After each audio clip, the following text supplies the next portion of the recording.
the recording. Yeah. Okay. So by beginning to talk about natural language, we're talking about something that emerges in the natural self, our own bodies, behaviors, our own naturalness as Homo sapiens. Someone's coming in. So as a kind of the Homo sapien and the way language emerges. So some theorists might say that the natural language is a conventional language. We, however we begin to coordinate sounds and to create sound patterns and to develop certain kind of patterns of speech, we begin to agree on this on the basis of convention. Convention would mean that we assume that a certain sound pattern that is in a certain context or by itself. Obviously, Saussure would deal with this in terms of its pluses and its minuses. In the context, it's this but not that. And then that we begin to determine through convention and historical convention, because the same word may change. It may change by genre, may change by context. But we sort of agreed to understand. Poetry will surprise us because it will still use natural language, but break down what had become the habits or the expectations of the way the language was going to work, either by an overstocking of innuendos or by the particular ways that words come together in an unexpected pattern. For those who deal with natural language and want to think about it as a kind of a priori, there is a kind of, those would think it's still natural language, but it emerges from kind of basic structures in the human mind that's able to then to create transformational grammars or other kinds of speech. So part of the issue is that language comes from the earth. It comes from our vocal cords. It may respond onomatopoetically to the sounds of the earth. We may echo that. That may be an onopoetic sound, but it won't completely explain the whole nature of language.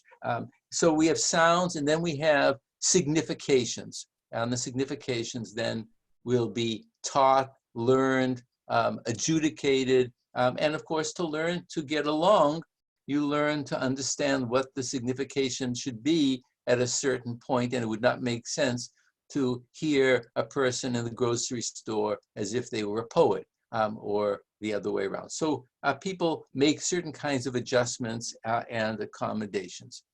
Another aspect, and we'll see what the corollaries are in a second in terms of religious language, is in a sense what Foucault would talk about, a kind of an archive, right? So there's a kind of depth to language. There's a depth to language that you might think about in terms of a historical dictionary. You may think about all the books that the Oxford English Dictionary collects when they want to talk about the meaning of the word, things that you can access to make sense.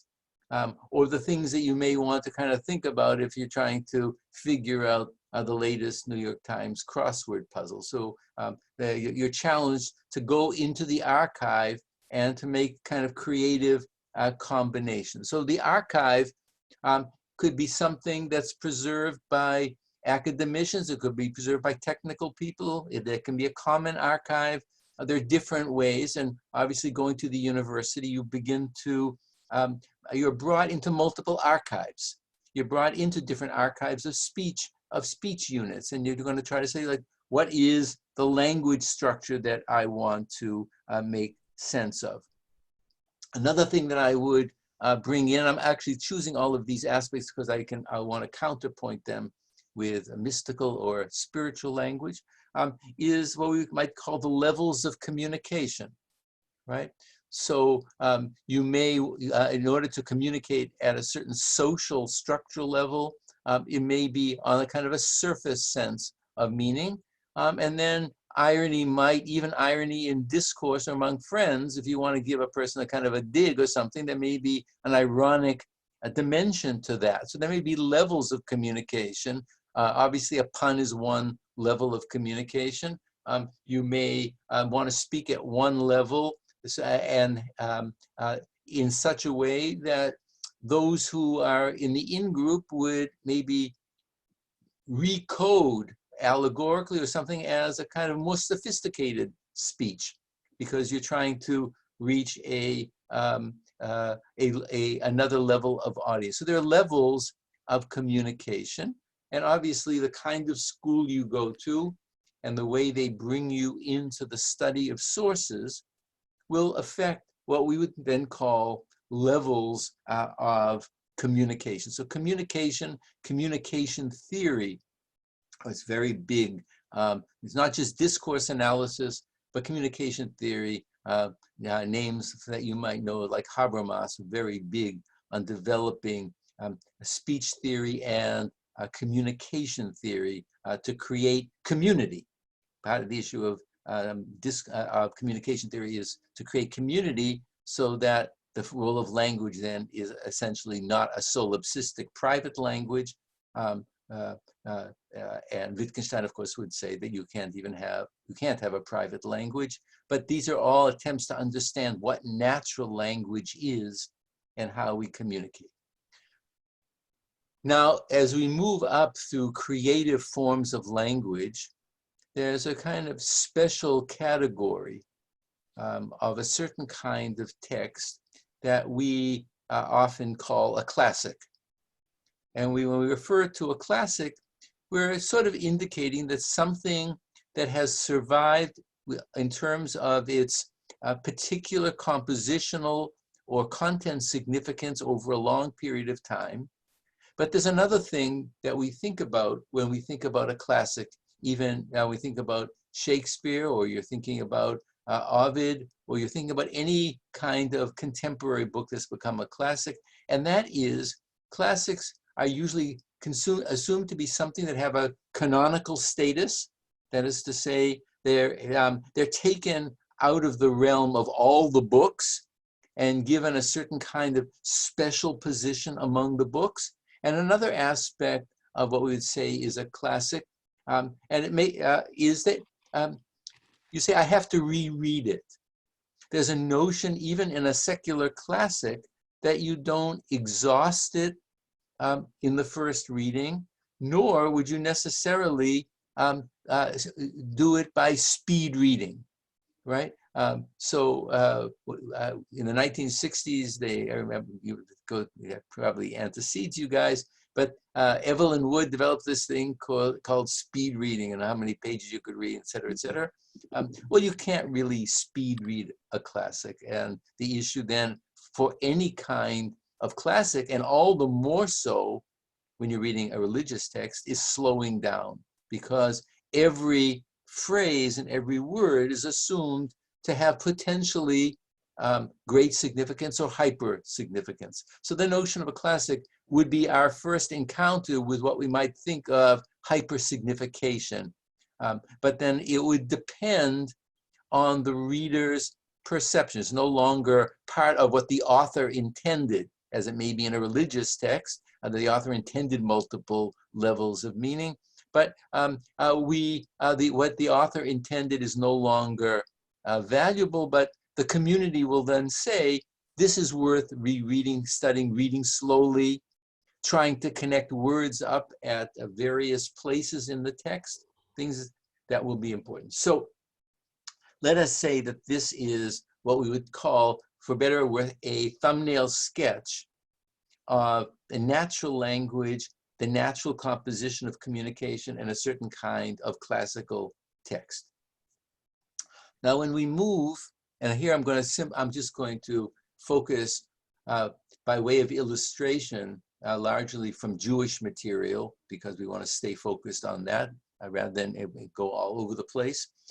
When we're talking about a sacred language, in classical traditions, the notion of a sacred language doesn't rise from the earth or the bottom upward, but it descends from heaven downward. Whether it descends how it descends, through divine speech, through some form of meditative implantation into the mind, through the recitation of a prophet who mediates it, as in Islam, or whether it's the way a certain kinds of primal sounds are communicated over a period of time, how something that we might call divine speech, something that is transcendent and in many cases primordial. So if it comes from a God, it's not going to be a natural language, even though at the point that we access it, it looks like natural language. It looks like the language that we use, right? And for a secular person coming to a sacred text, they may say, I can read it like any other kind of text, and I don't need a special training. I don't need to have a special disposition. Well, one of the things that a classical tradition is very much concerned with is to say, you don't just come to that text on your own. You have to come to that text with a certain disposition. You have to come to that text with a certain ethical and spiritual readiness. You come to the text, particularly mystical text, after you've gone through a whole curriculum of the first levels of the popular cultural tradition. You don't just take a pogo stick and leap into mystical text. And there it would also include coming to those texts through ethical training. Some of the earliest Jewish mystical texts were very clear that the first level is what we would call ethical comportment, ethical deportment. Because there's a cleansing of the heart and a cleansing of the mind. That ethics is the first form of cleansing. Before you get to all the techniques that would cleanse the mind to be receptive, because our minds and our bodies are natural, but in the religious traditions, they are also deep. I'm going to just lower this blind. I think it's might be coming in for other people. Because we have natural minds and natural bodies, it's encrusted over with naturalness. So there needs to be a way in which we begin to recognize, to let the light of the letters enter your eyes, to let the words not just enter your ears, but to enter the soul. So the first thing is that a sacred language descends from above. When I was thinking about what I was going to say, I was reminded, I just pulled it off from in my library, there's a series of lectures that Borges called 7 Nights that he wrote while he was beginning to go blind. And one of them is on Kabbalah, which is a kind of paean of praise to Geshem Sholem. But one of the things he makes very clear is that one of the differences of a sacred language is that it descends. It doesn't, we may have to ascend through that language, and that will be one of the processes of religious hermeneutics, to ascend through the language to another level of awareness or to a different level of consciousness. But at the same time, that language has descended. And what we see as a configuration of letters, if it's divine speech, could not be in its origin that configuration. So the issue is, what is the nature of that energy in its most primordial form that takes on what we would now call human language, human form, shapes of the letters, etc., all of these audible aspects. And we're going to talk a little bit more about that. But you have to take all of this, for Jewish mystical texts, are taken to the nth degree. And the divine speech is a special kind of speech. It essentially is God emanating God's being into the cosmos, which is in a certain sense, all that we might say that God can say is articulate God's name, the tetragrammaton. But all that really says, in a certain sense, is what we would call being, isness, right? Or ising. It's not even, it's being or ising or godding, but it's not even a noun. It's a kind of a dramatic, but that comes down through many different levels. One of the ways in which classical Jewish mysticism begins to think about that hierarchy when it's thinking about the sfirot or the hierarchy is to use a certain triad. So way up at that level of wisdom, of chokhmah, you remember if you have your chart there, you can see chokhmah is right underneath keter, but moving down through from the infinite unknowable dimensions of Ein Sof, of the unknowable and illimitable, something begins to enter into what we would call chokhmah, and that would be related to what the Zohar and the early Hasidic tradition would call machshava, that is to say thought, M-A-C-H-S-H-A-V-A-H. Machshava is thought. So something happens theoretically in the divine mind. In fact, in some of these texts, it emerges from the nothingness into a kind of a pre-conscious or unconscious. Even the Maggid talks about that. It emerges into the divine mind in a certain kind of world-intending mode, because it's going to be given into the world. It descends through something called kol, which means Q-O-L, which means voice. So voice, in a certain sense, is the shaping of intention into some kind of intending form. And then it achieves the level of what we would call davar or dibur, speech. All of this would still be in the transcendent level of the sfirot. And only later would these things be come down as forms of divine communication.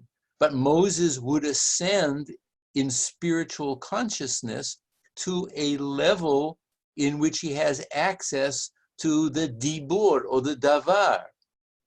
At Sinai, they were just kolot. They were just kind of these intending sounds. But through his spiritual mind, he was able to translate that intending dimension into a speech form that would make sense, not just feeling sense, but a cognitive sense to those who received it. So there is this descent of signification, right? In the highest, most transcendent levels, is simply a type of spiritual energy. We can't even use that kind of term, but something from out of the absolute nothingness of what we can even imagine begins to take the shape of what the text call will. Will simply means intention. God wills that something in divine being will be meaningful. And then it takes the shape. And gradually, in our world, through the agency, let us say, of the spiritual consciousness of Moses or some other prophet, may begin to take the shape of what we would call human language, or those energy aspects that now have been contracted. We'll talk about that word in the tradition, is the tzimtzum, but it's the energy that now becomes the kind of decibels that we use as speech. So speech is something absolutely transcendent that emerges from God, but God is not a dictaphone, and the Torah is not the recording of some kind of divine transcription, but it's the communication of these most elemental intentions into Moses' mind who then is able to turn these into the kinds of energy vibrations that we know as human speech. But because it comes from these highest levels, these energy vibrations retain all the super significance of a divine speech, even though he's using what we would call human language. So he speaks more than we would say he knows, but of course, being Moses, we would say he knows more than he lets on. But the prophet often speaks more than the prophet could conceivably know at any historical period. And generations of interpreters then, for one reason or another, are able to mine both mentally and geologically into that source and to kind of release those energy decibels, those energy rhythms, and they become new words of interpretation. So they're, in a sense, spiritual deposits within those letters. There's a sense, in the popular mind, we say that all the meanings are contained in Torah, right? Or contained in a sacred text. Or people before postmodernism would say meanings are contained in the text and interpretation releases them, as opposed to a more dialogical notion of postmodernism where the reader is the one who makes things happen in a certain sense. Well, for spiritual language, these are all divine energy deposits that are in all of these letters in innumerable combinations. And the teacher is able to access them almost like going over the text with a spiritual Geiger counter. And then he feels and it's making all this kind of noise. He's going over the deposits and the deposit is making some kind of a vibration. And that vibration then gets communicated to his brain and he's able to reformulate that kind of spontaneous, creative, magical, ecstatic energy. So a sacred language is hyper significant because it's ultimately only God's name in Jewish mystical terms. But every name and every noun, therefore, is part of this complex absolute algorithm of the divine name. Every word that you say, every word in scripture, every word that you say that is drawn forth from that is simply it's part of this complex algorithm of the infinite possibilities or the absolute possibilities that we can only approximate through this divine language. Therefore, you have to read it slowly, letter by letter, sound by sound. Bring together harmonics, harmonics of sound, similarities of shape, correlations of content, right? And that's what a master can do almost intuitively or through inspiration, right? That's through inspiration. And we're going to take a look in a moment at an interesting example from the autobiography of Solomon Maimon, where he our first encounter with something. So every aspect has meaning, and this sort of what was called in the Middle Ages in Latin, the ars combinatoria, the art of combination, is part of the ways of this infinite Moebius strip of scripture. Any way that you keep refolding that Moebius strip and you perceive something through it, you are going to be able to perceive a new configuration of spiritual meaning. Okay, this is very so in a certain sense, the interpreter, the master, has to be, what we'd say, in tune with the vibrations of that sacred language, right? So every reading is a mystical, spiritual meaning, where something of its deeper divine vibration is radiated into a human consciousness and is able to teach something for the present generation. That's because we'll come back to this, it's very frequently repeated in these sources that it says the Torah is nitzchit, it's eternal. So it says if the Torah is eternal, what does it mean for our generation? Now that's a very different statement than what we would mean by natural language. If we say, how can we give a contemporary reading to the text, right? If it's a meaningful text, we should obviously be able to give it a contemporary spin, right? But that's not what the Hasidic masters are saying, right?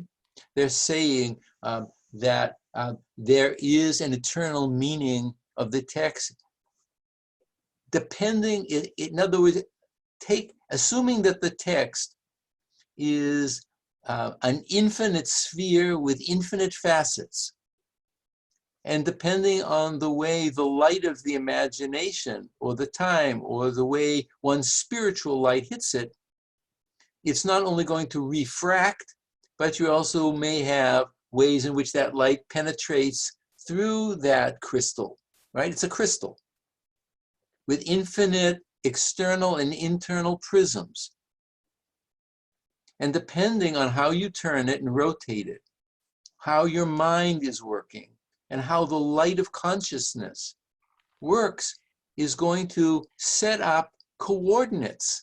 That's spiritual interpretation. That's how the spiritual meaning comes to that. So it's an ecstatic moment. It's a perception. How this happens in any particular time and place, God only knows, and certainly only the interpreter knows. But if you ever have seen it, so I just wanted to kind of briefly mention one of our earliest, hold it up for you, one of the earliest records of this kind of ecstatic, it's an external record of Hasidic mystical speech, is by Solomon Maimon. So some of you may know Solomon Maimon. He was an itinerant. He was trained as a rabbi, and then he started wandering through Europe. He actually became a close affiliate with Kant, Moses Mendelssohn, and he created his own logic, his own transcendental idealist philosophy. He's one of the great philosophers. But he records, he was born in 1754 in Lithuania, but he writes his spiritual autobiography that's published about 40 years later. And he describes, he's one of the first people to describe going to a Hasidic court. And he's doing it as this Lithuanian rationalist who wants to see what's happening. So he's a little bit of an anthropologist.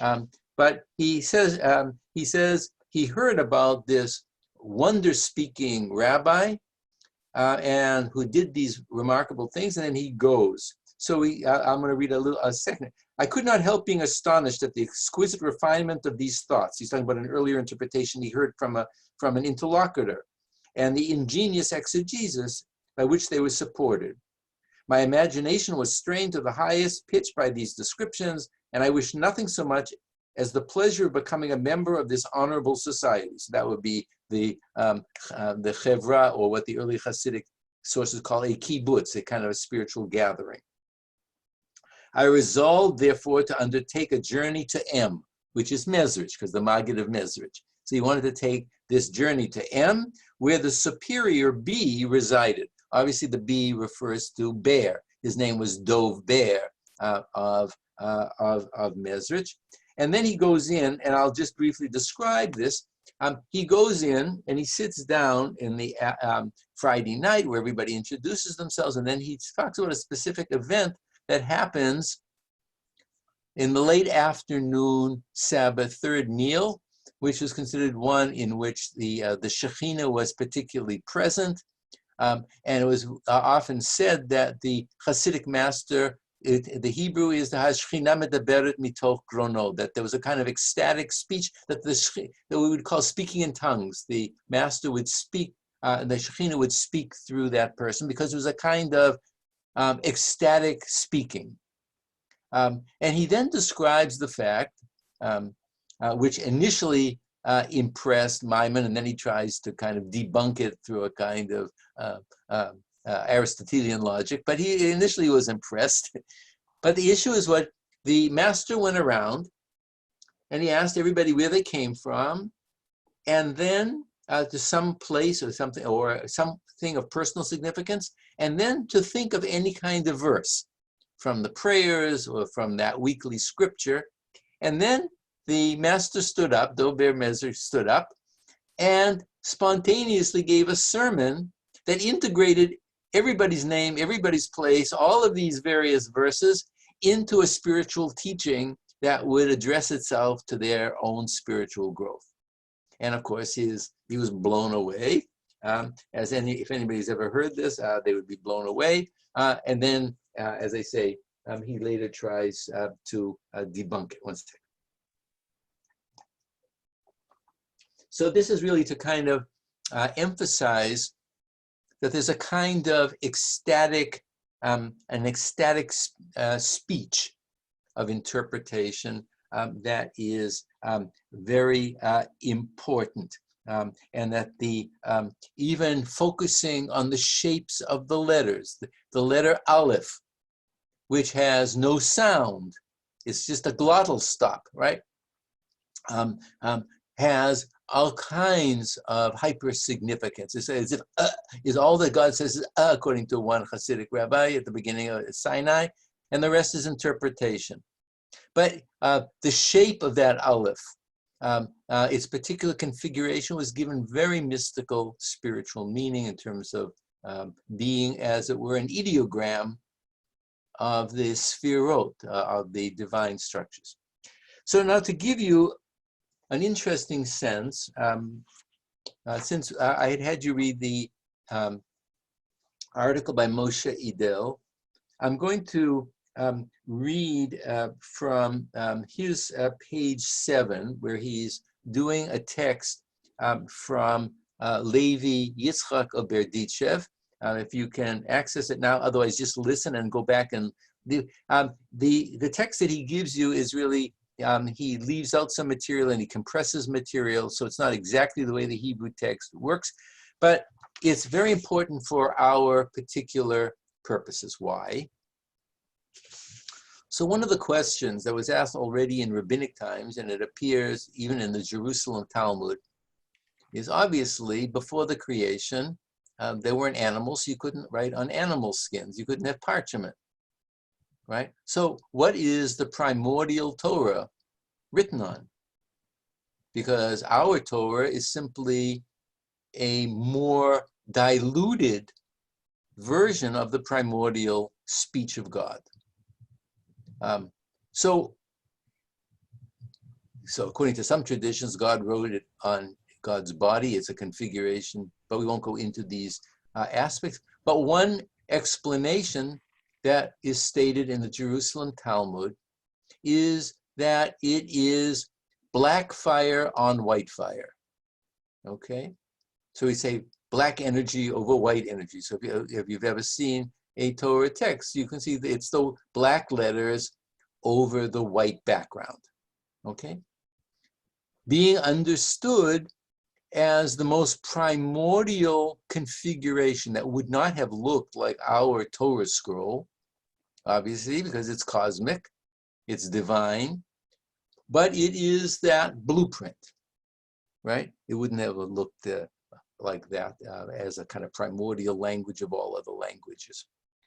But it's an energy field, right? And that energy field had not yet conduced itself to the energy field that we know as a social text, right? Or religious social text that would then be read out, right?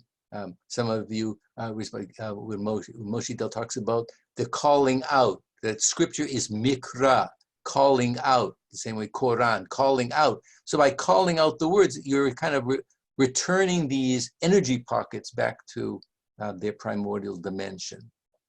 So you're participating in that energy vibration by human recitation. Obviously, it's delimited, but you're sharing in that great energy dimension. Now, the reason I want to deal with this is that in early Hasidic literature, basing itself on a text we'll see from Isaiah chapter 54, is it says, Torah chadasha me'iti teitzei, that a new Torah will come from me. So the issue is, what is it from me? From me, literally. That is to say, it comes from God, that it comes from something of this primordial Torah. In the end of days, there'll be something new. But now they're going to give us something that we will call that the primordial Torah and our Torah as a mirror reflex is what we would call a mystical hologram. Okay? This relationship between the black fire on the white fire is in fact a mystical hologram. So let me just describe what Levi Yitzchak describes, and then I'll read through the text so you can see what we're talking about and how complex the notion of a divine script is, and that we simply have the most delimited form of divine script. So if you imagine in your mind the black script over the white script as the original configuration that God intended as a way to communicate ultimately with human beings, right? That configuration could make sense for a human brain, let us say, just to talk in colloquial terms, right? The field of white around those black letters, you should understand not simply as a field of white, but it's a field of divine light. Okay? So you have a foreground, the black, and a field of divine light as the background. Now, what the teachers then said, again, so just pay attention here, and then we'll go back over it, because it's really a mind expanding idea.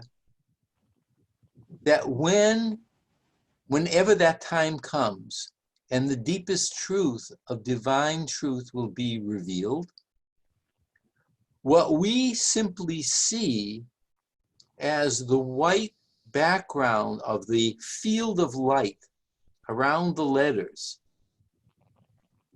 will move from this holographic background to become the foreground.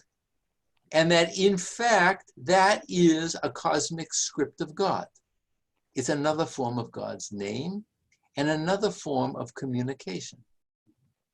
So if you can wrap your heads around that, you can begin to see that not only is this sacred language a language that looks, touches, sounds, feels, and is shaped like everything that we know, but now there is this holographic dimension, and then you can imagine that its mirroring would be an infinite holograms within infinite holograms into infinity, into absolute infinity, which would be the potential of every time the holographic thing would keep shifting. These are all the potentials of meaning. So to say, to be a fundamentalist for a mystical mind is inconceivable if scripture is a divine language, right?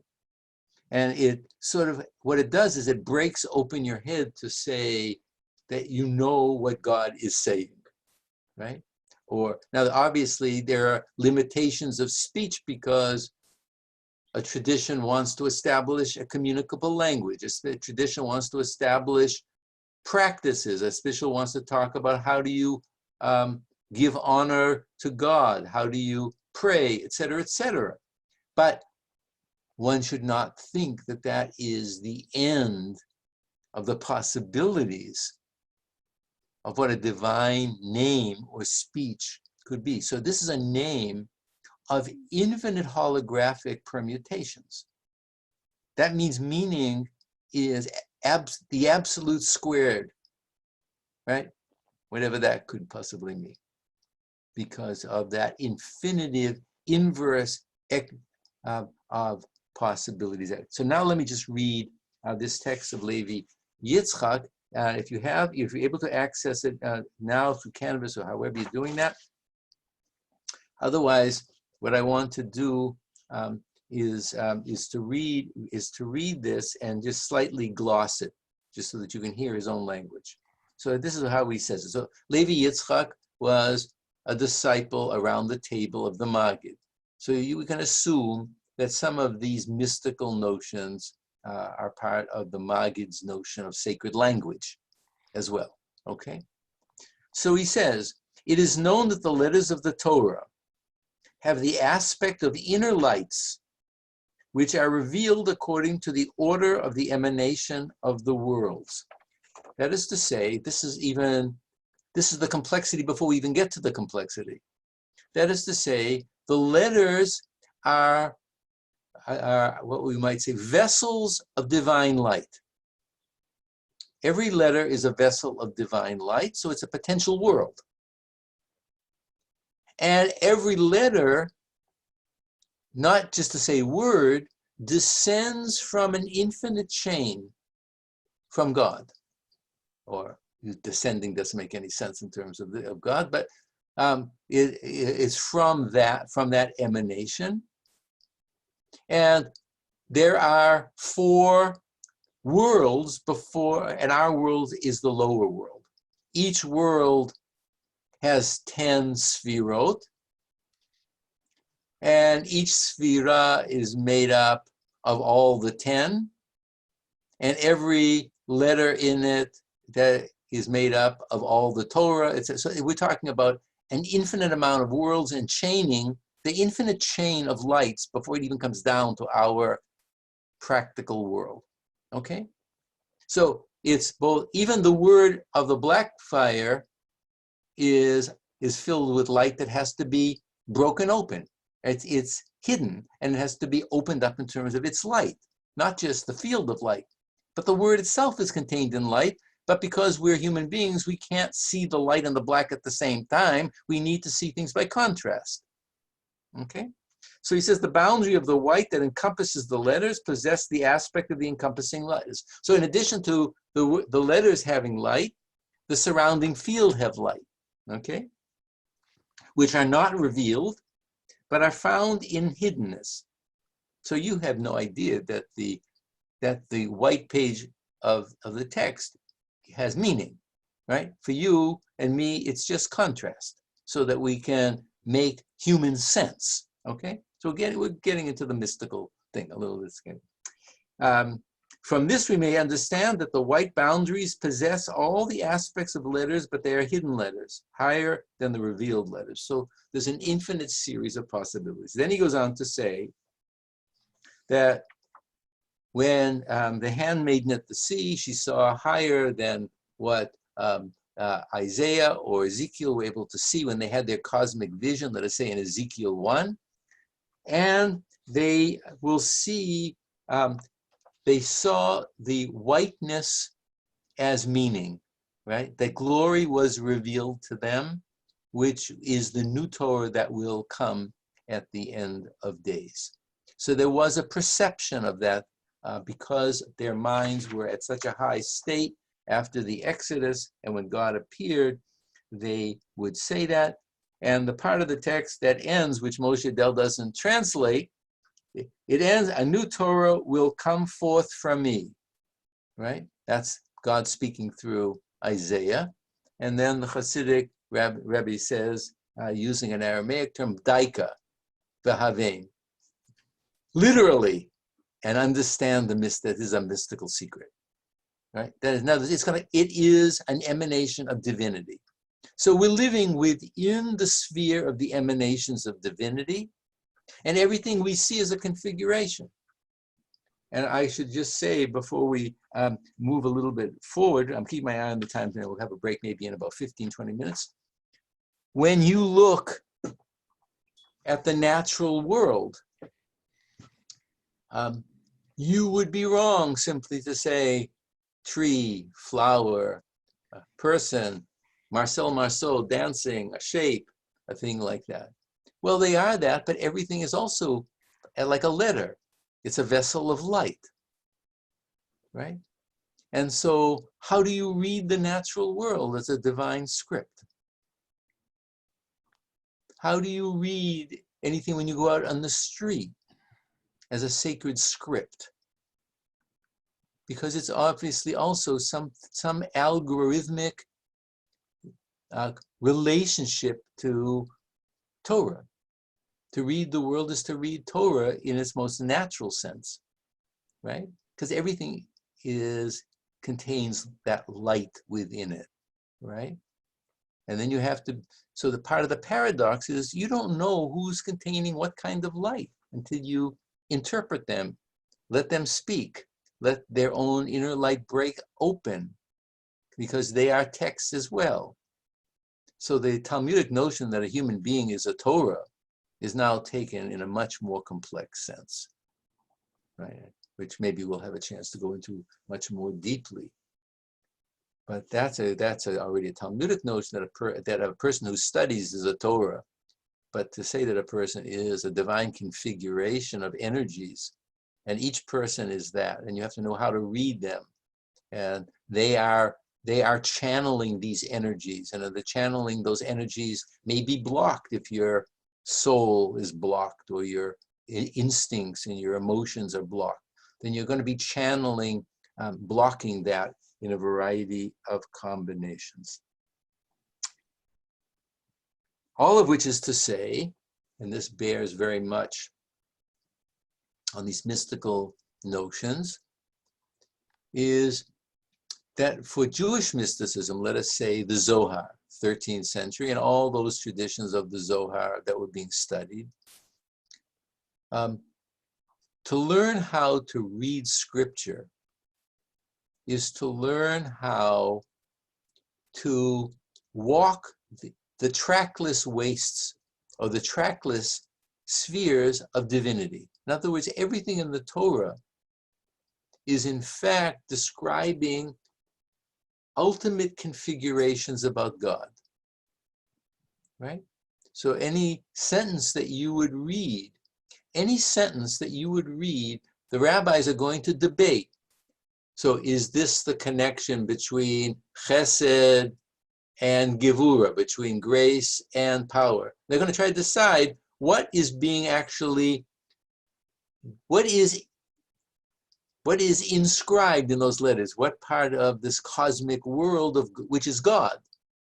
Now, as I said in last week's lecture, in the Hasidic world, the emphasis is not on this cosmic dimension, but the emphasis is on the inner world of the person. The way the cosmic sefirot are reconfigured in the structure of the human being. So here we have this notion, which goes back to medieval philosophy and even earlier. It goes back to Stoic thought, but takes on a new form, what is called the microcosm. Okay?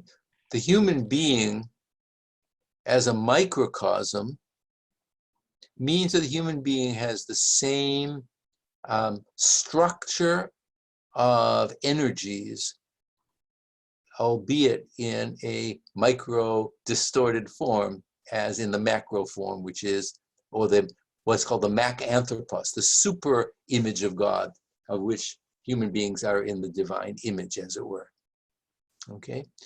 So all of these energy configurations are configurations that will also be in the human being and what we would call their psychic ethical structure. So learning how to read scripture is to learn how you can rebalance or re-energize or reformulate in the double entendre sense your inner structure in mirroring this divine dimension as well. Let me mention two other things, and then I want to at least read a text or so from the Green Book, and then we'll take a little bit of a break. So what I want to add at this point, then we can have some questions. Or let's stop at this point. Anybody have any questions on any of the things that I've said before I really talk a little bit about the performance of all of this? Anybody want to raise anything that wasn't clear or needs unpacking? Please don't be hesitant. I'm sure you'll have plenty of people who will be very grateful that you asked the question. Yeah, Sam, unmute yourself. Good. Okay. I'm just wondering, with the interpretation of the Torah as the 5 books of Moses, how translation factors into the view of the text. So whether it's in, say, English or obviously Hebrew. So whether for the Hasidim, they would take a different view of the scripture in a translated language. Well, obviously, if you're translating, you're moving farther and farther away from those energy configurations of those sounds, right? Now there are certain kinds of traditions. For example, reading the Purim, the Megillah of Esther, if it was written out in, let us say, in English letters, and you recited the Hebrew form, it would be an acceptable thing because the sounds are retained, right? So the issue is the sound issues, but as you move through translation, you're obviously moving step by step away from that as a sacred text, right? As a sacred text, because you're no longer dealing with the text that would be written by scribes who would have to go through a series of purity, who would write down what Moses wrote down by the spiritual sweat of his brow, we might say, according to the tradition, right? So these are all powerful issues. Now, I want to make just a couple of orienting comments before we take a look at these drasha, that is to say, a sermon. So the first thing to make clear is that the strategy of interpretation may often itself be very, very complex. So you may start from 2 or 3 words from the Hebrew scriptural text, but the interpreter may then refer to a text in rabbinic literature, the Midrash or the Talmud, or a medieval commentary, or a text from the mystical text like the Zohar, or a commentary on the Zohar like Isaac Luria and things like that. And then through a series of complex permutations, bring it around to a spiritually meaningful text for one's own spiritual life. Okay? So in other words, one is moving through the entire tradition, but now the whole tradition is bent towards a new point of instruction. Okay? So that's very important to bear in mind. There is, and we'll see how that happens in a moment. Now, when the text is unlocked and it reveals itself anew, so I said that there is the notion that the speaker who speaks ecstatically is the Shekhinah speaking through that person's inner being. HaShekhinah medaber mitoch grono. But there's another notion, a phrase that appears very frequently in Chabad sources, but not just there, and that is when the teacher speaks, it's called Divrei Elohim Chayim, the words of the living God. So the text is the living God, or if we talk about God as existent, if we can talk that way, but its continuous manifestation as speech are the words of the living God. That is to say, it's a continuous revelation through interpretation. Okay. Now I want to access one other notion, which I think is important, or two other things. The texts that we have in Hebrew were originally performed or recited in Yiddish.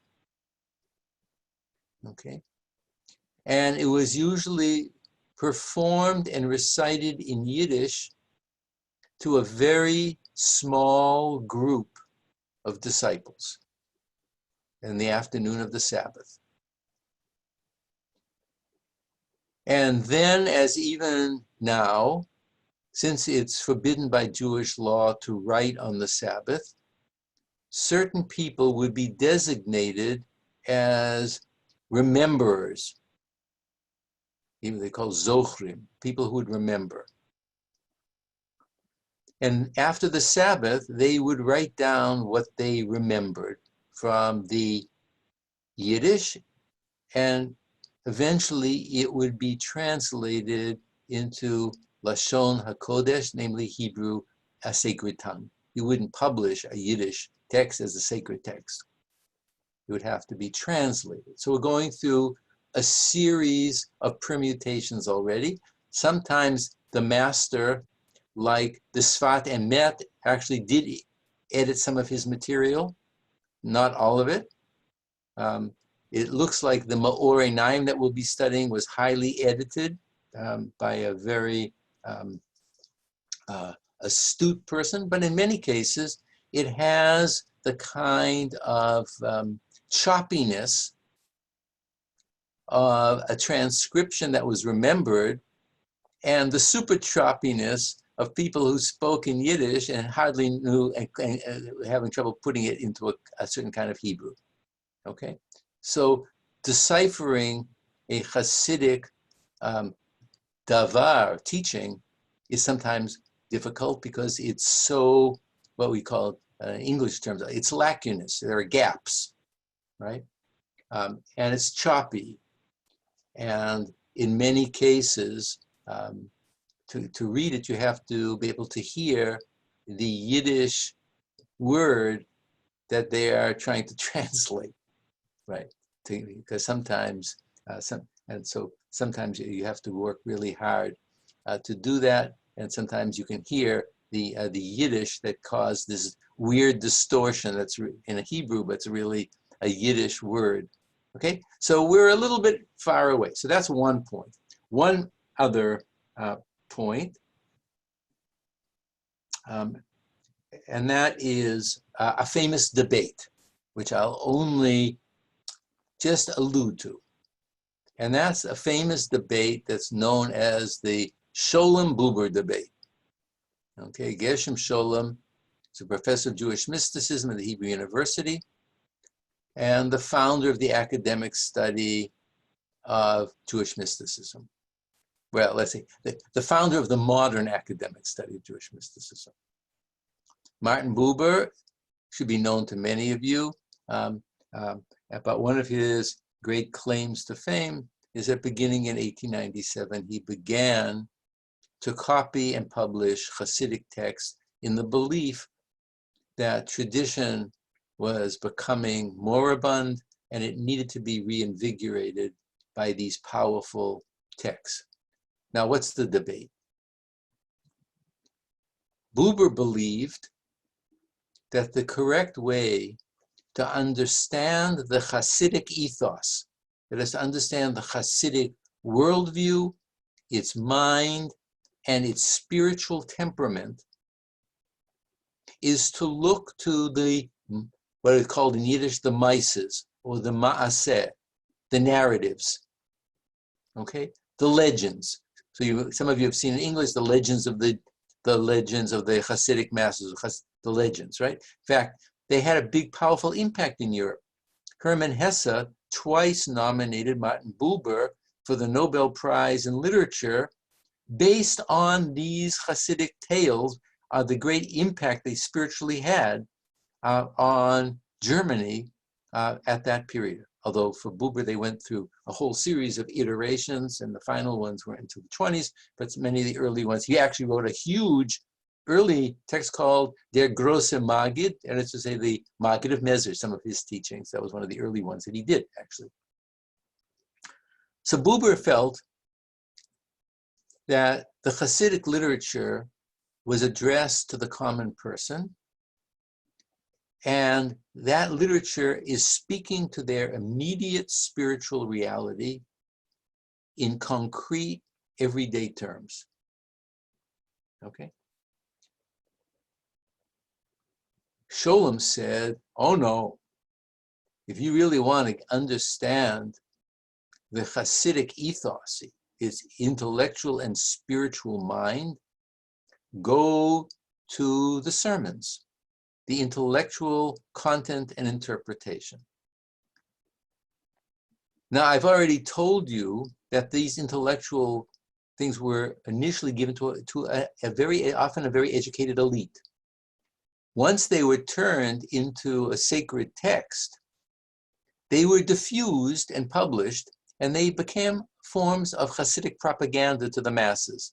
Not everybody could understand these texts, but they were part of the diffusion of the Hasidic ethos from around 1780, 84 onward, when the first texts were being published. So the role of the book was part of the diffusion of the Hasidic ethos, right? But it's already a series of transformations, but it doesn't mean that they would understand that. Probably someone would then teach it in that person's name, and they would have to study it, okay? So that tension is the spirit in the narrative,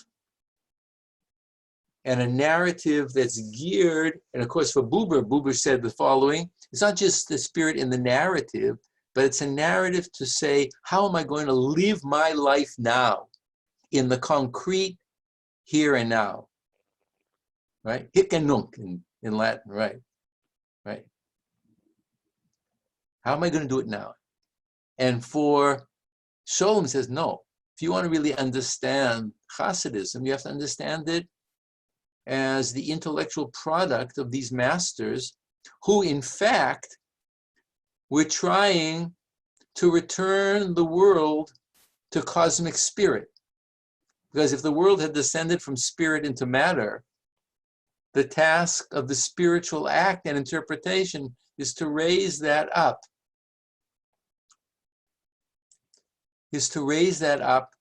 Into a spiritual, onto spiritual plane, which meant the nullification of everyday existence, right? What's called acosmism. So acosmism, as a technical term in the history of religion, means that there's nothing but God. There's no world. What you think is the world is Maya. It's an illusion, right? It's because your head doesn't really know what it sees, because everything is only God. But we see things. But the Hasidic master is going to help you return the world back to its source, or what's called in the literature, I'll use a Hebrew term, it's called bitul hayesh, the nullification of existence, which simply means, it doesn't mean presto changeo and you pour that same Drano on and the world doesn't exist. But it means that you now only see the world in terms of God, not in terms of existences, right? You nullify your mind so that your mind doesn't see things, but is able to have a godly view of things, right? A lot of people say that this notion of bitul or nullification means that the reader, the person's supposed to become some kind of a magician, and you sprinkle magical spiritual salt on the world and the world disappears and it's reduced back to divinity. But that's not the issue. The issue is to get your mind so that you see everything from a divine perspective. That is to raise it to that level of consciousness. And if you raise your mind to that level of consciousness, there is what we would call a bitul, a self-nullification, which means that the self only becomes part of this divine cosmic energy. Okay? So, who has any kind of questions so far? I've said a mouthful, several mouthfuls, lots of mouthfuls. Probably a lot of new things. Joel, let's take a couple of minutes and then we'll take a little break, and I think we'll do the text afterwards. Right. So there was a question about translation and what the status of the text is when it's translated away from the sacred tongue.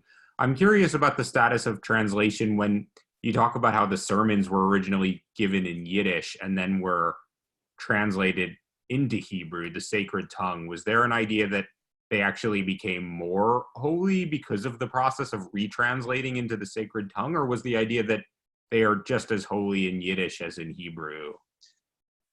They're not just as holy in Yiddish and Hebrew. Rabbi Nachman would say, for example, you can pray in any language, including Yiddish. But prayer is different from the text study. So I think this is a very complex thing, and it varies from school to school. But I would simply say the first thing to remember is that the master is meditating on the Hebrew scriptural text. So he begins with that primary text. He then brings the spiritual method into what we would call mamalushan in Yiddish. That is to say, one's natural language, one's mother's tongue. Okay, mamalushan is Yiddish, right? One's natural tongue from the Hebrew language, and the translation or the back translation of that teaching is simply to show how this teaching flows out of that original Hebrew text. And of course, being in Hebrew, it has a new aura to it, okay? So you're able now to see the potential within the Hebrew, the biblical text, within the rabbinic text, within the Zoharic text, right? In a new way, because they too have mystical senses. So it's a channeling, I think, more than anything else. Anybody else? Yeah, question. Yeah. Yes, please. Yes. When you mentioned that the aspect of the nullification in the Bitul Hayesh, was that what Gershom Shalom said, or is that just an interpretation on? No, so he would say, he would use the issues of Bitul and Bitul Hayesh. So in other words, he would say that in the early generations, the real goal was self-nullification so that you return the world in consciousness to what it always was, namely God, to return it to spirit. So this is what we said was a kind of acosmism, right? It means there's no cosmos, it's just God, right?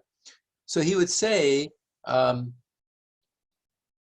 it works in a whole variety of complex ways, but let's say one way to say it is if I nullify my everyday mind and I see things only as something as linked to God, that is what attachment or dveikut will be, to be so attached to God that you see things as all related to the oneness of God, then you are nullifying yourself as an independent agent, which is in fact idolatrous, right? If I am me, and then there's world and God, then it's a dualism or a polytheism, right? So it's a kind of radical monotheism that all is God and all has to be God ultimately. Obviously, it's a problem with a theistic religion, and there's a kind of balance point that has to work itself out, at least in prayer.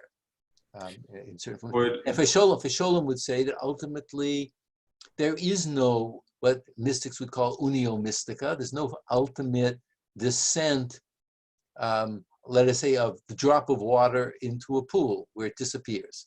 There's no disappearance. because that would be, from Sholom's point of view, ultimately blasphemous. And there's a famous debate between Idel many years later, where now we see texts where there are cases of unio mystica, where the self is no longer a self, what we call non-dualism. We'll get to some of those things at a later point. So Sholem, another way to think about it is from the Neoplatonic point of view. So I don't know, it just occurs to me, don't take my example seriously, but it's as if you were to put a syringe into the world, right, and suck up its water so that it would take its vital qualities out of it and you would return it back to God. So once you take the spirit out of the world through a form of saying that it doesn't have its own substance, substance doesn't have substance. Okay, this may be getting a little bit too complex now, but we'll come back to these notions because there are, let me use one more example and then we'll take the break, okay? Let me put it this way. So we talked about a letter, right? The letters. The letters are embodied configurations. They have what we'd call corporeality, which is its black outer crust, right?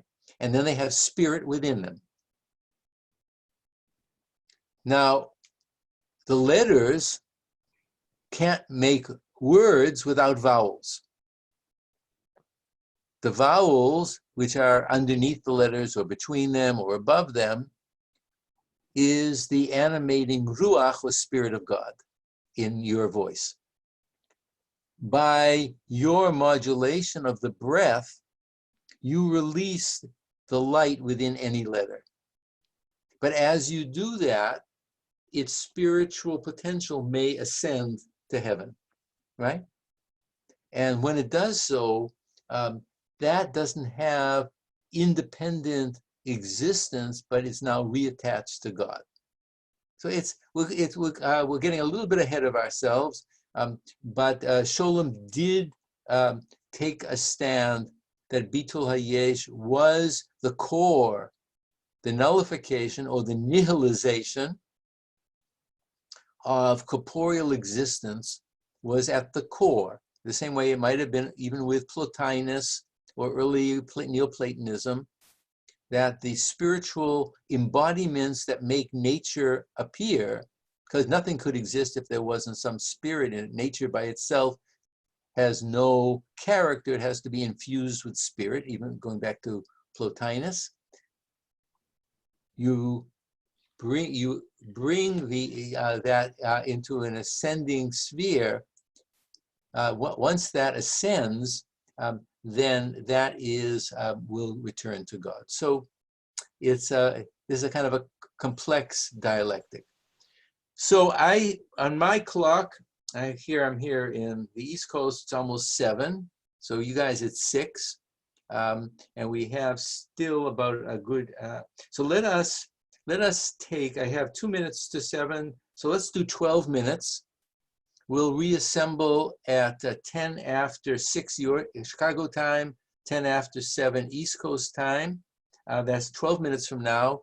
And then I'm going to read one of the texts from Levi Yitzchak from Arthur Green, and I'll read the Einayim, and then next week we'll pick up with some more of those. Okay, so take some time for yourself. We'll come together. I will if you go out, I will let you back in earlier, but if you don't want to go out, just go about your business, and we'll meet back in about 12 minutes. Okay?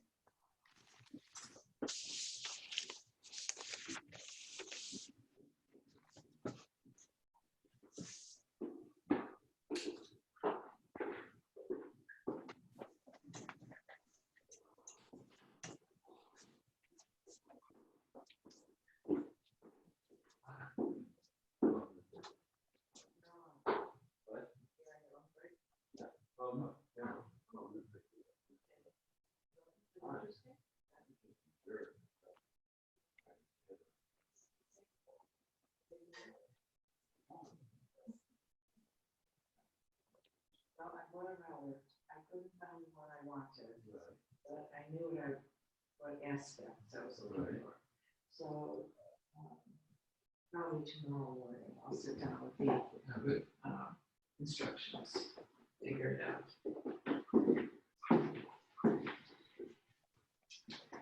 I'm gonna have beer. I know you don't want a beer. No, thank you. How do you feel? Better? How do you feel? So good. I picked up dinner Oh, wonderful. at Convito. Oh, wonderful. So there's some, I tried to buy easy things to digest. So there's some lasagna. Okay, we're back on. Okay, yeah. Who's talking? Marcia, Yeah. what page is the English on? Okay, that you're the reading? English is volume 1, page 80. Okay, Thank you. so we're going to do number 1. It's from the syllabus, right? So we're going to do 80, 81, and 81, 82. If you're looking at the Hebrew with me, then it's the Hebrew is on the English pagination, it's 478.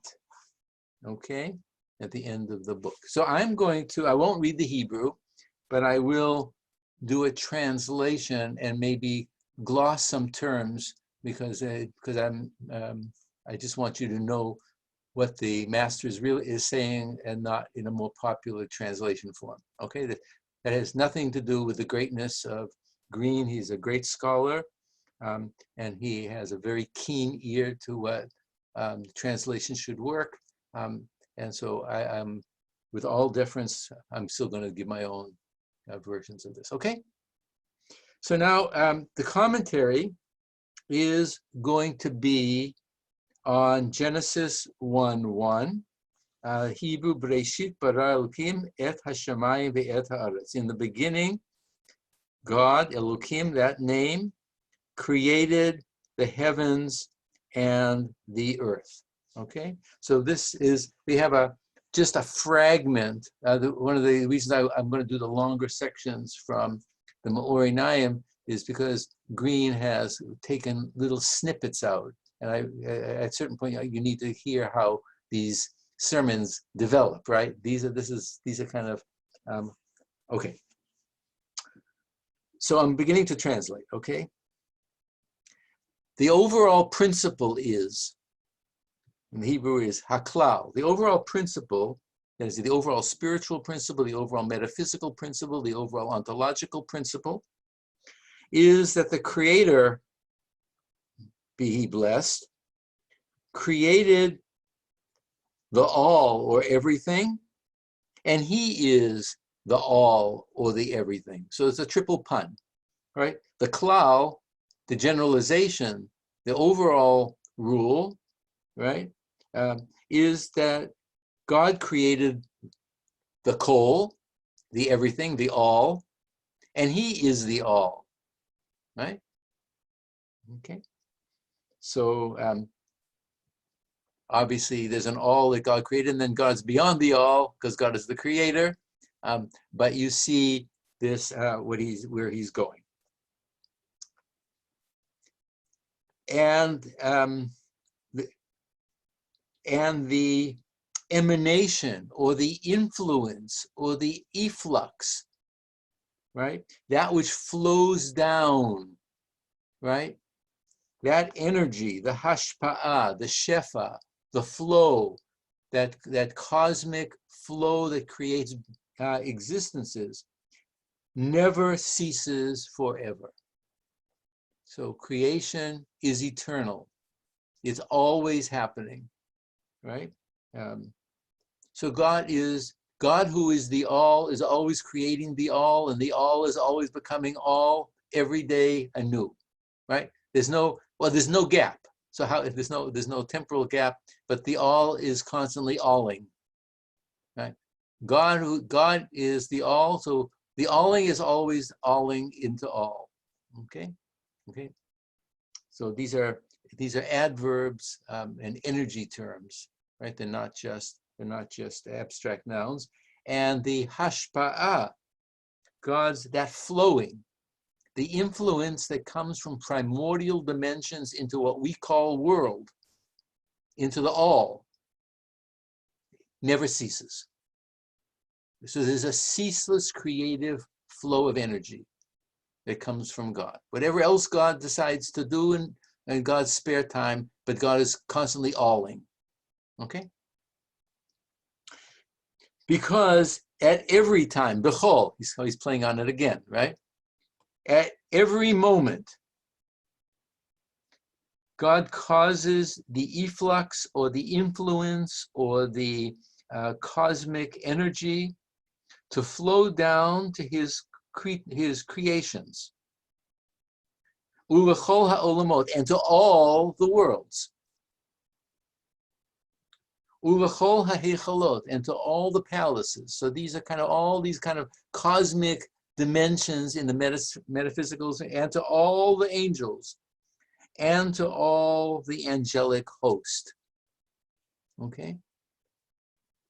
So let's leave aside the Aristotelian view of the world about different kinds of 10 spheres of angels, da-da-da-da-da.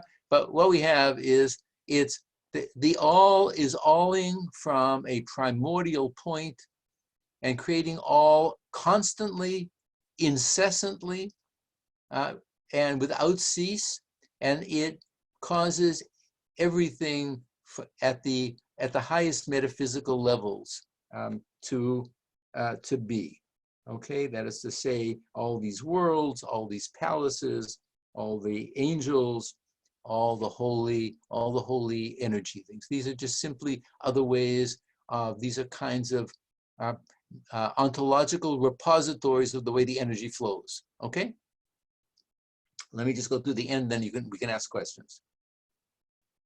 Therefore, we say in the morning prayer, so he's saying we, the Jews, who recite in the morning prayer every morning, right at the beginning, after the so-called adoration, blessed is God who is to be blessed, then there is a special blessing that says God creates light and creates darkness, from Isaiah 45.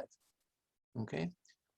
So that is part of the blessing that appears there. And of course, he's punning on this sense because he's now telling us this is the deeper spiritual significance of the opening blessing of the Jewish worshiper, who says, blessed art thou, O Lord our God, who creates light and creates darkness. And it concludes, who creates the all, hakol. Right? So now obviously the rabbis didn't mean it this way, right? It means that God is the creator of all things. But he's stimulated from this prayer to say that God creates everything, okay? So he's now helping us to see that the person in prayer is actually reciting a theological assertion of mystical significance, creating. Now, and he's going to go on. And now the prayer doesn't say, Lo yatzar or, it doesn't say he created light and created darkness, but rather the prayer says he creates in the active participle in the present tense. And every moment he is creating. Yotzer Bereshit, he is the creator of creation at every moment. Why? Shebechol, at every moment, he is causing his efflux or his overflow or his energy source. He causes chiyut, right? This would be what Henri Bergson would call the élan vital. He's causing vitality, the chiyut. So there's another way in which this dynamic force is called the vitalization of being. He causes vitalization. So God keeps everything alive because the ontic source of vitalization is this chiyut. Okay? You can't touch it. It's not out there. It's not something you can measure in scientific terms. The chiyut is the divine vitality that makes things be. Otherwise, they couldn't be. If there wasn't a divine dimension in anything, which is the spiritual source, it would just be dead matter. Okay. So he causes the chiyut l'chol chai, for every living thing, right? But that chiyut, that vitality, is not what you would call organic vitalism in a Bergsonian sense, right? It's the spiritual core, the spiritual vitality, right? It's not like God is supercharging this kind of cosmic DNA, right? But there is a spiritual principle that is making everything be. And everything, v'hakol, is me'ito, from him may he be blessed. So this me'ito, remember we saw from Isaiah 50, it's from me, it's from him. Now it's flowing out of God, because God is the all. So in a certain sense, God is beyond everything, but then God is an infinite circumference of all, and within that infinite circumference, there is the all of created being, which is always alling, right? You can't, the adverb has to be verbalized. It's alling, right? God is Godding. You can't talk about God, but when God is giving that energy, God is Godding, okay? You can't, to say God, it'd be a silly term, and Godding is silly, but Godding is a little closer than God, okay? So, and he is complete, and he is kalul mihakol, and God is comprised of the all. That's kind of pretty radical. We saw last time that God is, in Yiddish, alles is God, everything is God. So here you can see, now we're not, then in the world, in anything that we can conceptualize, what could be that non-God that could have any meaningful significance? Nothing. If it is, using is in any kind of conceptual term, it's God. Right? Right? So it's all God, but each thing is part of God and comprised of God, but not God as such.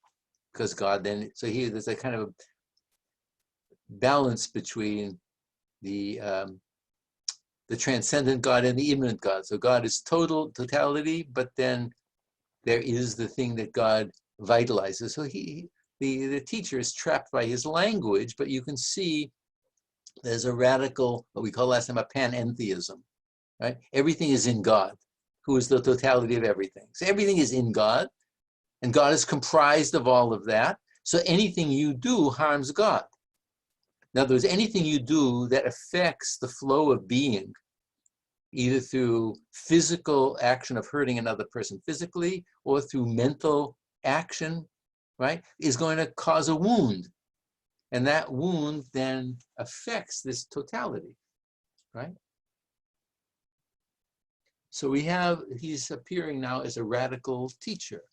God is Hakol, the all that is always alling, right? And that everything is comprised of God. That's the entheism. And God comprises the all, but God is not the all, but he is the all. And everything in the all, paradoxically, if it takes up, if it's in a state of imbalance and not allow the divine, spiritual, moral, or however we understand that energy to flow, it's going to cause a distortion in the all, right? And therefore there has to be a repair, a tikkun. There has to be repentance at the mental level. So who wants to ask anything about this powerful text? Short, but he said, there you have all of Hasidic mysticism in 4 lines. Right? He's got. I have a question. Who's speaking? Okay, Marsha, yeah. So when I was reading this, I wrote down a comparison to the Buddhist idea of ceasing and arising being a constant state. Okay. But here there seems to be no ceasing, there's only arising, there's only creation. Nothing negative is mentioned.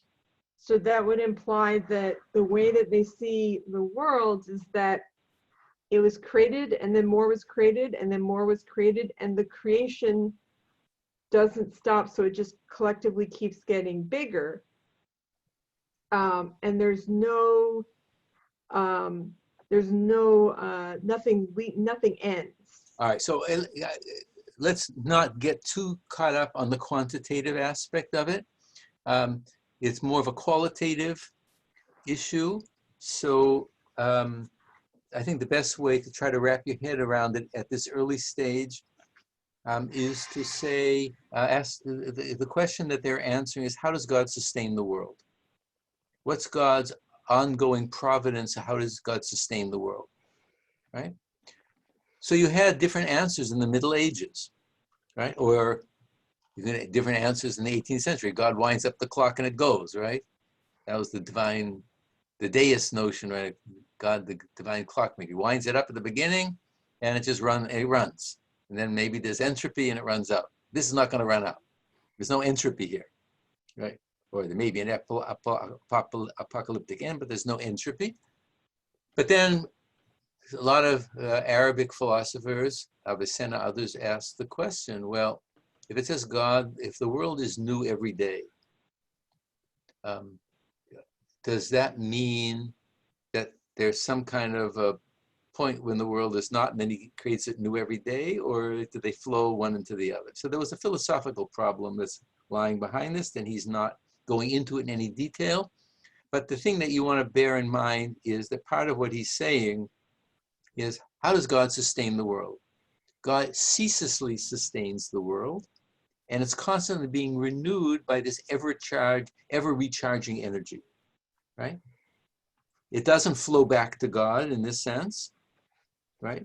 The flowing back and the restoration of divine energy to God is a different question. But from this point of view of this commentary, it's a ceaseless creating that's a recreating, and there's no ontological gap between creating a new every day. It was a problem that the Arab philosophers had, and we can't go into this here, but it was gradually resolved by the fact that it's ceaseless, and we talk about it being new because there's this constant infusion of divine providential care, right? Okay. And we feel it every day, right? You see some flowers grow in the spring, things are happening, right? So it's new every day, but it's beyond our ontological discrimination. Anybody else? Steve? Unmute yourself, Steve. You want to, yeah. Steve? Wait a minute, hold on. I got it. You there? I'm here. Can you hear me? Yes. Yeah, I can't hear you because you're muted. Okay. Did God create the hulks, the shells that contain the divine spirit that restrict the divine flow? Did God create that as well? Okay, so let's not run too far ahead of ourselves. In this version, the flow of divine light finds its true repository in this most ideal notion of the creation, right? We're not dealing with a Lurianic notion that the light was too strong and it broke things apart, and then things cluttered around it. But we can say that within the world of God's light that he created, and that everything ideally has its archetypal structure and form, if they are misused in any kind of way, or they come into some kind of, we call a spirit, you can have an ecological imbalance and you can have a spiritual ecological imbalance, which would be ethical, right? So any kind of imbalance that happens after the creation through human beings or whatever might happen in the world can create shells and clusters over these forms. Okay, so I don't want to jump ahead too far, and I don't want to get into Lurianic Kabbalah. So far we can just see that the world in its initial steady state is a constant steady state of renewal. Okay? Constant steady state. You can't avoid paradoxes. Okay. Anybody else? Yes. Hi, this is Ellie. Yeah. The perishment of the creatures is also the Hey, part. say it again. Could you hear me? Yeah, I can. Yeah. Oh, yeah. So I was wondering, the perishment of the creatures is also the part of divine providence? Yeah. God creates and sustains everything, and the sustaining is a perpetual revitalization of being. Okay? So perishment is also the process of revitalization. Everything. Or as the rabbis would say, even the gnat that appears on a water buffalo's head to any kind of huge anything, right? Everything is divine, or divinely created, which means that it is a portion and apportioned into the all. It is part of the alling. Okay, it's part of the alling. All right. So, anybody else have anything on this really powerful text? All right. So let's take a look at the second Kedushat Levi text. So the reason, so the word in the beginning, as you see, if you have the English there on page 81, is Bereshit, in the beginning. And just for those who don't know Hebrew, if you separate the be, which in the Hebrew would be the bet, from Reshit, it would mean two. Bet can be two, like Aleph is one, bet is two. So there's two aspects of the Reshit, of the cosmic beginning. We'll come back to this. So it's a play. These kinds of playing and dividing words go back to rabbinic midrash in different forms. I won't give you what the rabbinic forms are of these. So now, just so you understand, thank heaven, Levi Yitzchak lived many years, so he taught Genesis 1 many years. Right? So we have different teachings of his collected over different years. Okay. So in his teachings, we don't have the dates, but if you read the Sfat Emet that we studied last time, the traditional text will say what year he actually did it. So he began his teachings, for example, in 1871, when he was just a young boy. And then it will say all the years of his teaching. Okay. But we don't have. So usually they'll indicate the biblical portion of the week, but not the year. But in the Sfat Emet, they will actually give you the particular year. And then you might have 20 or 30 pages of the teachings of Genesis 1 through the beginning of chapter 6. And then you might have 10, 20 teachings over the course of 20, 25 years. Okay? Is that clear? So this means it was just part of an anthology. We're just having another moment. Okay? So if you're on the English, you're on 81. And if you're on the Hebrew, you're on page 478 again. And we are going to, let me do that. Okay? So now he is not going to have the whole phrase, in the beginning God created the heaven and the earth. Now he's really only focusing on Bereshit bara, in the beginning God created. And he's even emphasizing just what is a mystical significance of the word Bereshit. So it means be, not with Reshit, but be to Reshit. There was two aspects of the oneness of the beginning. Okay? So the two of the Reshit, the Lord God, may he be blessed, causes this flow or this energy of the Shefa, of the emanational flow. That's what God does at the beginning. And we, in our prayers, create contractions in this shefa. Each person according to their own will. In other words, all of things that God creates, we might say, come out of God's ratzon, his will, God's will, if we can talk about God's will, which means the intention to create and sustain. And when we pray, we are praying within God, right? Now, we are contracting that energy and turning it back to God. So any of you are aware of traditional Jewish prayer, the beginning of the 18 benedictions begin, Lord, open my mouth and my mouth will speak your praise, because ideally in a spiritual state, you can only bring back to God what God has given you. Okay? Otherwise, it's a prayer of idolatry, right? You're trying to recircle that spiritual energy, we might say. So here he's saying this tzimtzum is a contraction in the shefa.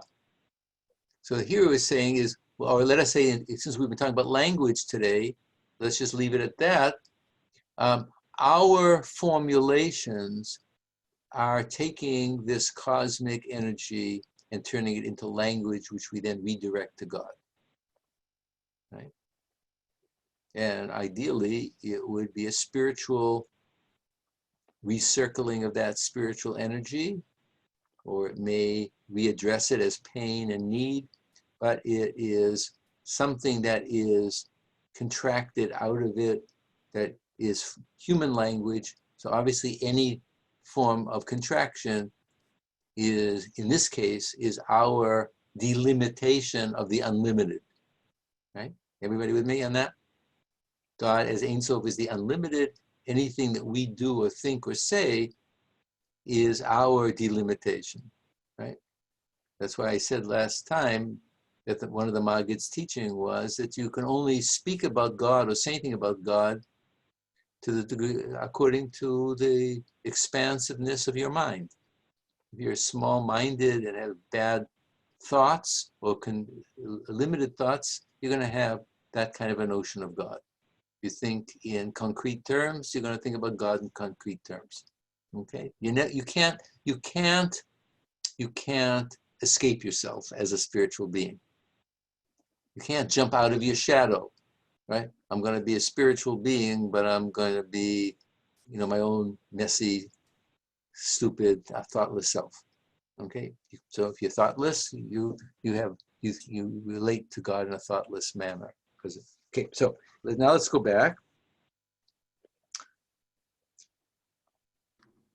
So a person makes a tzimtzum. Now he's being, it's very interesting. So he's making a tzimtzum of the letters that make up the word chayim. So we never get life or chayim in its divine flow. We always get it broken up, as we say, in consonants, right? By breaking it up, chet, yud, yud, mem, we're simply saying that we don't get life as the flow. Even the word chayim is a delimitation, right? But it's as if to say, if there's a correlation between the flow and chayim, when I break it up, I am fracturing that word itself. Everybody with me? Yes, yes? Okay, I hope.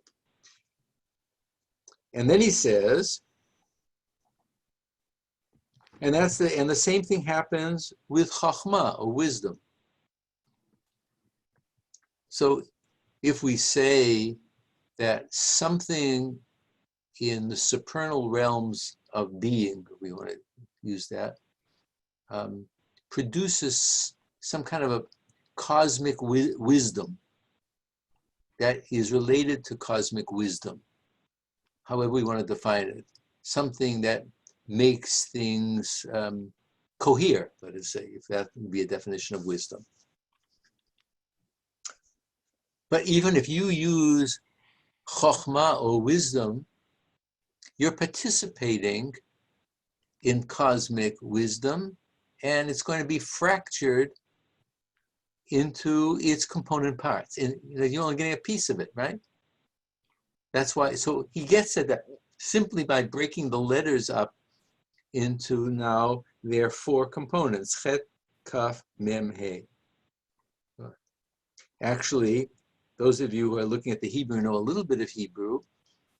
There's a very common Hasidic interpretation of Chachma is that what you can do so that you don't absolutely fragment it is you realize that the Hebrew word Chachma, the four letters, can go through a permutation, and the permutation is koachma.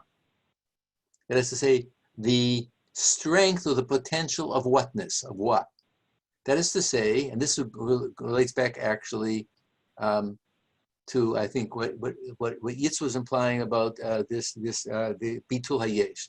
So if you have wisdom and you say that whatever wisdom I say, I have the Koach Ma, I turn my mind back and realize that it comes from the strength of the ultimate question, which is God, then I've restored my wisdom back to some kind of a divine root. It's not just hanging there in a fragmented way. Okay. And the same thing is with the letters of Osher, namely sustenance. We receive spiritual sustenance, but if you broke it up, then you think that sustenance is having a lot of matzah on Passover or some big kind of a big meal or having a lot of money in the bank. Then you've broken up wealth and sustenance into these kind of fragmentary earthy forms. That's really what he's saying. And so it is with all the goods, each one according to God's intention. So everybody following me, that God gives that flow of being, but we latch onto it with our finite mind and we break it up into this kind of usable subsets, right? Everybody with me? Make some movement on your face so that I can know we're all here together. Okay, good. Okay. And now he's going to make a very interesting hermeneutical move. Okay? And this is where that bet is going to come in of the twofoldness. He says, and behold, everything that there is in spirituality, ruchaniyut, everything that relates to divinity in its spiritual sense, in that higher spiritual dimension, also has its correlate in physicality or earthliness, gashmiyut. Right? So there is spirit and there's matter. There is form and there's content. Right? There is pure energy and then it's covering over into our bodies. We're part of this vitality, but we have bodies and minds that break things up, okay? But we come from a higher source. So there's a higher source, which is the one of the two, and everything down in the earthly world below, which is the two of the two, right? That's what Bereshit. In the beginning, there's a twofoldness, because the creation is happening into the material world. So there is its spiritual, ontological dimension, and then there is its phenomenal dimension, which is earthliness. Okay? And behold, he goes on to say, in earthiness, there is kol and dibur. So we already talked that there was machshava, which is mind, and then there's kol, which is voice, and there's dibur, which is speech. And he said, in everything that exists in the material world, there is voice and dibur. And the kol is comprised of everything. In other words, it's still at this ontological level of wholeness. Remember I said there was divine mind that intends the world. It begins to take a shape, and then dibur gives it content. So he's saying that the kol, the voice, is kalul, that is to say it's comprised of everything. It hasn't yet been broken up. And the dibur, speech, is a tzimtzum, so that the voice, it's a contraction. So the voice in the letters of dibur. So if you wanted to say, using your own body and minds as an analogy, right? there's an infinity of possibility in mind, let us say. And you begin to intend something through thought. And Kol is where things are beginning to emerge into a conceptual order in your mind. But you can't put words to it. Yeah. It doesn't mean that it didn't pre-exist, but it didn't have language and words. I can't yet name it. I can't say it. I can't tell you how much I love you. I can't tell you how much I hate you. I can't tell you how much you mean to me. But I already had it somehow inside me. And it's already not just thought, it was already taking shape. And when I give language to it, I'm giving it letters, speech, okay? Same thing, and analogously to God, obviously. And this is the mystery of Rosh Hashanah, of the beginning of the year. Rosh Hashanah, mainly the pinnacle, the spiritual apex, the apex of Shana, when everything is changing. Okay. So now he's going to give us a very interesting teaching, which we'll come back to when he talks about Sinai. So it's this image, and he uses this in different places, but does everybody know what a shofar is? So it's a ram's horn, right? And the ram's horn is blown with various blasts and various combinations, 100 blasts altogether on Rosh Hashanah, all right? And it's a very complicated spiritual ritual that whose meaning changed over the time. But what now he is going to use is this trumpet of a ram's horn or a sheep's horn, whatever kind of horn we're talking about, the horn. It is, what happens is that just as we blow into a horn, there's breath, but according to the concave or convex aspect of the horn, there'll be a sound that comes out, like our voice, right? And that, it's as if God is blowing something into existence, and then it takes this vibration of sound. So he's saying that the voice of the shofar is as if it were like the shefa, or the efflux, or the flow of the Holy One. Pure, like we say, pure breath, pure air, pure spirituality. It has no form, it doesn't have meaning yet, right? It's that pure creative force, right? And it comes from Haborei Baruch Hu, the creator, God, who's always creating, Hu HaKalul, who is comprised of everything, like we saw before. And just as we say that there are three aspects of this ritual, which are called kingship and remembrances and horns or blasts, the part that are called the blasts are the tzimtzum. So there's divine kingship, which is the pure dimension. You might say it's the pure dimension of machshava, of thought. There is the zichronot, the memories, and that is the shaping of that into kol. And then there is the shofar, which is the tzimtzum. And that is contracting that, which we are contracting into the letters, right? So, which comes into the dibur, which is the sound. In the letters are the shefa. So it's not as if, so here we're beginning to understand what the mystery of Torah is. It's not as if the otiot, or the letters, or the sounds that come out, because they've been contracted, don't have that vital power from the beginning. They're just now in a different configuration, right? Right. So you just think of this cosmic piano, right? And God is, as it were, this infinity of strings stretched out over the cosmos, right? So if you hit one note, some vibration is going to come up, right? And it's part of the totality of possibilities. Or if you're doing an organ, you may be able to control the flow of the aperture of the way that sound is going to be compressed, right? So it's going to shape it, but it's coming from a deeper source of that flow that's coming up, right? And all of that flows as part of the will of God. So don't think, ladies and gentlemen, he says to his audience, that just because things are in a contracted form, they're not divine energies.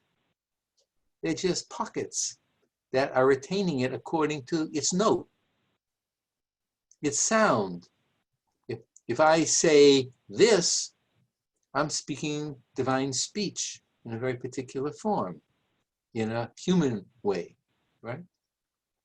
And you'd have to do a lot of work to take it back from this back to God.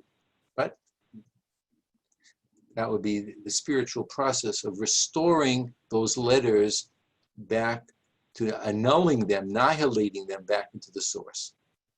But once you're aware that it comes from the source, and the source has been decentralized and fragmented, it doesn't mean that they don't have spiritual content. It just means they're in a different modulation, right? Those are the letters of Torah too, right? It's the letters of human speech. They're the levels of trees and the sap of trees, right? There's nothing that's separated from this. It's all a holy thing. It's all a holy fabric, right? So you can't pull any thread. So that's this mystery of the shofar, right? Because it represents, it's as if, so think about it this way. He's trying to use ritual images to talk about the flow of energy of the sphirot, of the structure, right? So when I showed you the original map of the sphirot, it looked like a person, or I described it as a person, right? A head, shoulders, arms, the body, legs, etc., etc. So that's just one configuration to understand how energy flows. So now what he's doing is something very interesting. He's taking the imagery of a trumpet, of a horn, of a created thing in the world. And it's as if infinite cosmic breath that is beyond being, if we can talk in this language, right? That God blows this vitality into being. That's the creative force. And it goes through levels of conceptualization and formulation. It comes out as sound, right? Or it comes out as something else. See, he's using that as a meditative ritual tool. So now you can think about that now, not just in terms of the imagery of a body, because that would be idolatrous to think that God is a body, right? It's just a meditative tool for thought. So think about it now instead as a horn, as a shofar. You know, think about it as a tree. A tree is also used, but not a normal tree. Think about it as a tree whose roots are in heaven, right? And then it flows down to the tree, right? So all of these are meditative things for you and me, because we have such limited minds, right? So we need these, and it helps us concretize. And of course, it gives us a new conceptual level for Rosh Hashanah, which is this blast of being into the world. Let's read the last paragraph. And behold, this overflow, or this flow of energy that flows down, is comprised or made up of God, of this Godding, of the creating, of the Bodhi, the one who is constantly creating, And as it flows down, it takes on a configuration that is called the Written Torah. So in the world of the Sfirot, it's that level called Tiferet or splendor. But leaving this aside, there's a point when letters and all this energy of Dibur become the Written Torah that we've been talking about from the very beginning of our class, right? That speech is made up of that, right? So that's another aspect of this two-ness, right? It's the two-ness not only of above and below that goes through these forms, but also there's also the Written Torah. He says, Bechinat Torah shebechav. It's of the aspect. It'd be an idolatry to think that, you know, it's not a book that's written up there. It's a spiritual archetype of that. And that which, and when we contract in our mind and speak and interpret Torah, that is what's the changing form of those energy that we take the verbal energy from Torah and we refilter it through our minds and our hearts and our voices, and it becomes the oral Torah. So here are the two classical traditional Torahs of classical Judaism, the Torah Shebechtav, the written Torah, and the Torah Sheba'al Peh, the oral Torah. And now he's telling us that when you absorb that energy from the written Torah, which is coming from this cosmic source, and you do this spiritual alchemy through your own being, it becomes this level of tzimtzum or contraction or human formulation. But it still retains all that transcendent energy and form and light that it had from the very beginning. Let me just go to the end, and then we can have some questions. 4, he says, the Torah Sheba'al Peh, the oral Torah, the Torah of rabbinic tradition, but it's more than that, is from the will of God. So it's not like God willed the oral Torah and then human will is interpretation, but all of these potencies can be released by human interpretation. And that's something that's part of the larger divine intention as energy becomes reformulated and re-energized. When they, namely people, are doing interpretations of the written Torah. So this is in a certain sense like kind of a textual gloss in everything I said in the first hour. And that is the meaning of the word Bereshit, in the beginning. Namely, there are two aspects of Reshit, two aspects of that beginning, the written Torah and the oral Torah. So that is to say, so now just imagine this, and then we'll have some questions.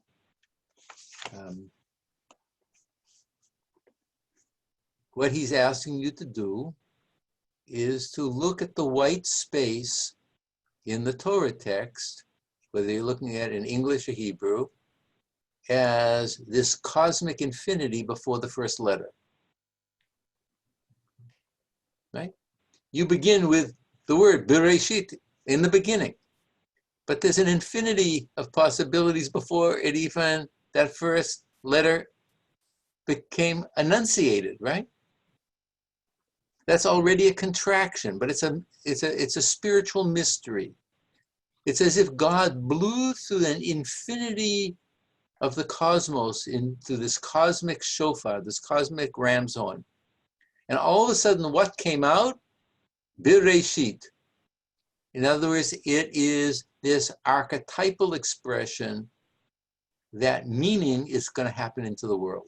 Now, it's not just that God creates the world, but if you have a written Torah and an oral Torah, there is not just existence, there's meaning that can be interpreted. So there's a way back to that divinity that was before that bet. So if it flows into that word Bereshit and is telling us that the world has meaning, it's already a hint that you can travel backward in consciousness to this cosmic consciousness, as it were, or this acosmic consciousness, right? Or am I going too fast? Oh, good. All right, so it's 8:05. Let's take a few minutes for questions. I don't think we're going to do the Ma'or Einayim. We'll do that at the beginning next time because it's too important to text. There's a lot of interesting things, but I can never gauge how long it takes to read these texts, and it's very important that you begin to see how they flow. So, first of all, any questions on this? It's very important to begin in a very wonderful way.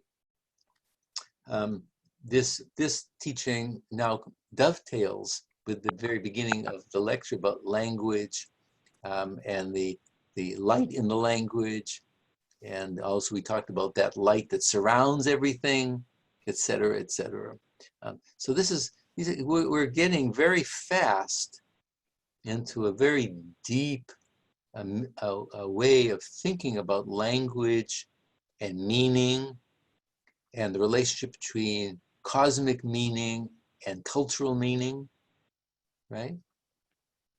So all of this is within that. Now, obviously, Levi Yitzchak couldn't talk the way I'm talking. He probably would think, we wouldn't understand because I'm talking our language, right? But I'm trying to translate this into meaningful terms so that you can understand that at a certain conceptual level. He wouldn't be able to understand exactly the way I'm talking, but hopefully he wouldn't disagree. So we have some hands. Robert, is that a hand or is that just a meditation? It's a hand, okay. So I'm wondering about when you're speaking about the white becoming another Torah, it's not meant in a way where the white beneath the black letters somehow forms into like new structures of science. You can say it's because you learn to see everything the way that you see Torah, right? Or no? No, it's an ontological, it's symbolic of an ontological depth that will reconfigure as meaning. That's all, as new meaning, in which one would have a different perception of Torah, which would be a different perception of God.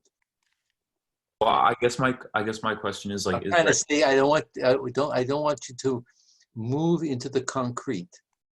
You have to try to stay at the level that he's expressing it, right? It's not another language. It's a spiritual, symbolic configuration that reflects new spiritual meaning. And beyond that, neither of us are ready to talk. I mean, I guess my question is, does the white space on the Torah have any privilege over anything else in the world? Now, if we looked at now, it, so now we can simply say, if you're aware of that it has spiritual potential, you understand that our meaning is a contraction within an infinity of divinity, right? Are you following me? Are you following me? In other words, using Levi Yitzchak's notion that it's not as if the teaching of the Torah is any the less real and true of what's happening, but we now understand it from a different perspective, that it's within a framework of divine ontological infinity, right? That's all that white stands for at this point, because I can't understand it.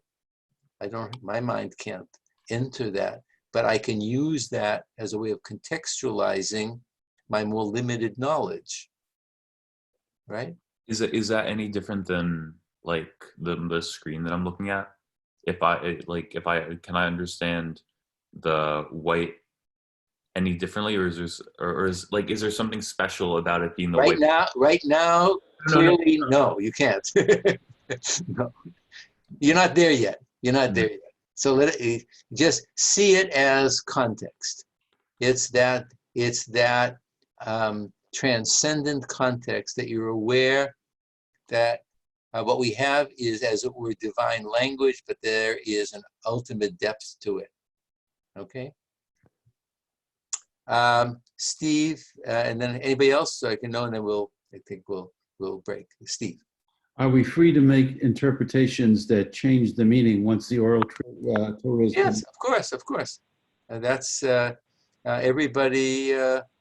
You're free to say anything that you want. It's a question of whether you have people who will accept it and want to live it as a teaching, right? So the community may have alternate interpretations. Not everything will take on the status of authority, right? Tradition often collects texts that are within the range of spiritual possibility. So you could do that, but depending on who's listening to you, they would have to decide whether they're going to access your teaching as a spiritual teaching for them, and then whether they want to form a community around that teaching too. Right? Anybody else? There's a lot of stuff. Brood,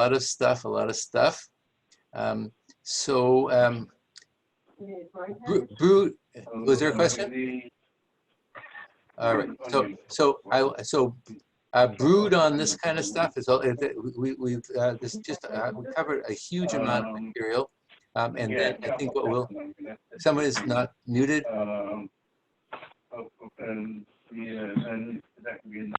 All right. So let us. We'll come to the next time. We'll continue with the syllabus, which will be spiritual revolution, nearness, and joy. But I think what I'm going to do is try to begin with this text of Levi Yitzchak from the Einayim of Chernobyl that we didn't get to, because it'll provide also a kind of summary and moving forward, and it's a powerful issue. So go back over the notes, and go back over things, and you can use this as part of your paper or part of your reflection. Remember, your reflection doesn't have to be a final statement. I would be just as happy to have, I see one more question and we'll stop. But your question can also reflect your struggle with something, okay? Let's have one final thing, but whose hand is up? I just have numbers on that. Yes. Who's, okay? No, we're just muted, I guess. Okay.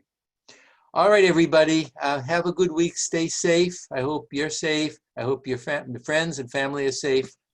Look forward to seeing you next week. Okay, I'll be sending this up to the cloud. And we'll look forward to seeing you live and again on the screen, this virtual screen of life. All right. Bye, everybody. Bye-bye. Take care. Bye-bye. Bye. Professor, a quick question about the reflections. I know